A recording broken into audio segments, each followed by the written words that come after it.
तो सर हमने अभी दही की बात करी, दही और पानी की बात करी, और कुछ है अपने आयुर्वेदिक थाली में? लंच की आयुर्वेदिक थाली में और कुछ है? चावल और ये मिलेट्स या ऐसे कुछ आप हाँ, बता सकते हैं? थाली में बहुत कुछ है। अभी जी। जैसे मैं कहता हूँ कि पहले तो वो अपना सैलड खाना खाने से पहले निपटा दो, और छाछ पियो। छाछ बहुत अच्छी होती है, जीरा वगैरह डाल के बनाओ। कांजी, कांजी बहुत अच्छी होती है, पानी कांजी वाला।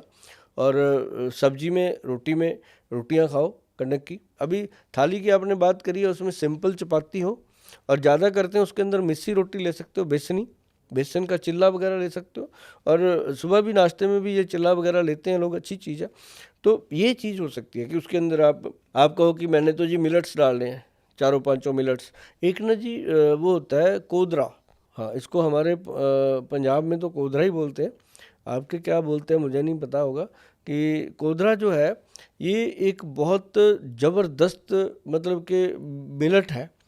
मिलट जो आपकी बॉडी के अंदर, आप कह लो कि मैंने ये भी खा लिया, वो भी खा लिया, मेरे शरीर में ताकत नहीं है, तो वो कोदरा से आती है। डायबिटिक पेशेंट भी खा सकता है, जॉइंट पेन का भी खा सकता है, कैंसर का पेशेंट भी उसको खाता है। तो वो चीज़ जो है वो एक प्योर मिनरल है। अच्छा। हाँ, कोदरे की रोटी बनती है, कोदरे का दलिया बनता है, और कोदरे से सब्जी भी बनती है। मतलब वो एक ऐसी चीज़ है कि वो अपने रूप उसके कितने ही है, कुछ भी बनाओ उसको किसी भी रूप में, अच्छा, हर रूप में टेस्टी होता है वो। ठीक है। तो मिलेट्स हो गए। आप कह रहे हो चपाती में कोई प्रॉब्लम नहीं है, गेहूं में कोई प्रॉब्लम नहीं है, चावल? चावल, हाँ, जिनकी बाईवादी की तासीर है वो चावल ना खाएं। और दूसरी एक बात और बताता हूँ, अब इसके बारे में अगर आप क्वेश्चन मार्क ना लगाएं तो अच्छा रहेगा। इसको समझ लो कि ये ज़रूरी है कि अगर तो आप चावल खा रहे हो तो फिर चपाती मत खाओ, चपाती खा रहे हो तो फिर चावल मत खाओ। दोनों का कॉम्बिनेशन नहीं है। कभी अगर कोई मुझे पूछे कि क्यों, ऐसा क्यों, हम तो खा रहे हैं कब से, तो आपको पता नहीं चलता आपके साथ क्या हो रहा है। आज मैंने बता दिया, एक दिन आप खा के देखना मेरे कहने के बाद, चावल और चपाती इकट्ठे खा के देखना, फिर मुझे कमेंट करके बताना कि सचमुच गोयल साहब क्या हुआ।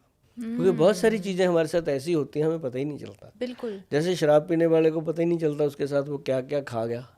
मठा। वो कही जा रहा है कि मुझे शराब नुकसान कर रही है, अरे क्या पता है जो साथ में इतना कुछ खा लिया। मटन खा रहे हाँ, हो, मटन, मूंगफली खा रहे हो। चिकन, मूंगफली, जो मिल गया। हम्म। बीच में सलाद भी घुसेड़ रहे हैं। हाँ। राइट। कुछ नहीं, फिर प्रॉब्लम तो होती हैं, बट वो बता नहीं पाते सर कि। मैंने ये चिकन बिरयानी के साथ भी सुना है। वैसे हम सब जानते हैं कि नॉनवेज उतना अच्छा नहीं होता सेहत के लिए जितना वेजिटेरियन होता है, लेकिन जो आप चिकन बिरयानी के साथ जो रायता खा रहे हो वो और ज़्यादा हानिकारक होता है बिगाए सिर्फ चिकन खाए हुए। वो तो होता ही है जी। हम्म। अभी बहुत सारे लोग दही चिकन बनाते हैं, ये बिल्कुल, करते हैं। मैरिनेट करने के लिए हाँ, तो करना ही तो पड़ता है। वो नहीं होना चाहिए। वैसे मैं, अगर मेरी कोई बात माने, हम्म। तो मैं तो कहता हूँ ये होना ही नहीं चाहिए, नॉन वेज होना नहीं चाहिए। आप बताओ मैडम, पानी के अंदर पानी मिलाओगे क्या होगा, दही के अंदर दही मिलाओगे क्या होगा, मांस के अंदर मांस डालोगे क्या होगा। हाँ हाँ हाँ हाँ हाँ मन का हाँ बहम है। हाँ हाँ। लेकिन लोग कहते हैं जीभ वेजिटेरियन का से स्वाद, प्रोटीन नहीं मिल सकता, जीभ बी का 12 नहीं स्वाद है, मिलता। जीभ का स्वाद है। हम्म। लोग कहते हैं जी HB कम है हम्म। तो मटन मटन ले खा लो, लिया। ये खा लो, ऐसा नहीं होता। और प्रोटीन कम है, B12 कम है। तो पनीर में सब कुछ तो है ना, सोयाबीन में सब कुछ तो है ना, ये सब है अपने पास। बस एक एक ना लोगों ने बना लिया, आज वही मुर्गा खाया, आज मैंने मटन खाया। ये कोई बात होती है? आप मुर्दा जलाने जाते हो, घर पे कोई आदमी अपना ही मर जाता है, उसको 5 बजे के बाद रख नहीं पाते, रखते हो तो बर्फ़ लगाते हो, सिल्लियाँ लगाते हो कि स्मेल ना आ जाए, है ना। तो एक मांस को आप उबाल के खा जाते हो।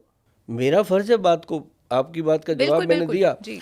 लेकिन मैं ये नहीं कहता कि आप बंद कर दो। मैं किसी को कौन होता हूँ कहने वाला कि आप ये मत करो, उसकी अपनी मर्जी है। लेकिन मैं उसका नुकसान नफ़ा तो बता सकता हूँ। हो सकता है वो मेरे लिए नुकसान करे, आपके लिए फ़ायदेमंद हो, मेरे को क्या पता। लेकिन एक बात मेरे को पता है कि भाई, मांस के अंदर मांस डालने से कुछ मिलने वाला है नहीं, कोई पोषण नहीं कोई मिलेगा। पोषण नहीं मिलेगा। कोई है तो मिला कोई के दिखाओ। प्रोटीन नहीं मिलेगा। मैं कहता हूँ आप HB चेक करा लो आज, उसके बाद 2 महीने मटन खाने के बाद HB चेक करा लो, क्या होगा पता चल जाएगा। आज HB चेक करा लो, 2 महीने लगातार चुकंदर वगैरह खाओ, चुकंदर गाजर खाओ, चेक कराओ, फिर पता चलेगा क्या हुआ। ये भी तो जीव है, ये जड़ जीव है, इनके अंदर भी जान है। मैं सैलड को मैं बोलता हूँ ये जिंदा फूड है, जब कुक कर दिया ये मरा हुआ फूड है। जैतून का वो ऑलिव ऑयल लेते हैं, एक्स्ट्रा वर्जिन, खाते हैं, खाई जा रहे हैं पका पका के। अरे मरना है क्या? अच्छा। पकाने के लिए आपके पास सरसों का तेल है, इसके बिना कुछ नहीं है। ओके। तो ऑलिव ऑयल में नहीं पकाना? नो नो नो, सरसों का तेल, देसी घी ओनली। ऑलिव ऑयल मैडम जब तक ऐसे लिया जाएगा रॉ, तब तक आपके लिए बेनिफिटेड है। और अगर आपकी बॉडी में पित्ता है, उसको कोई क्लीन कर सकती है चीज़, वो ऑलिव ऑयल है, गॉल ब्लैडर को। और ऑलिव ऑयल के 2 चम्मच मैं हमेशा कहता हूँ लोगों को कि सुबह सुबह एम्प्टी स्टमक इतनी बड़ी बाउल एक सैलड की काटो, उसके अंदर काली मिर्च डालो, उसके अंदर नमक डालो काला, और उसके ऊपर 2 चम्मच ये डाल दो ऑलिव ऑयल, उसको अच्छे से मिक्स मैच करके खाओ। अगर चिया सीड भिगो के रखा है 1 चम्मच, तो वो भी डाल लो, जीवन बन जाएगा मैडम। जीवन जिसको बोलते हैं, अंदर से एक एक ऑर्गन आपका थैंक यू करेगा कि आपने कुछ खिलाया हमें। ये पोषण है बॉडी के। वही आप कुक कर लो तेल, उसी तेल को थोड़ा गर्म कर लो, गर्म करके डाल लो उसके बाद सैलड में, फिर खा के देखो।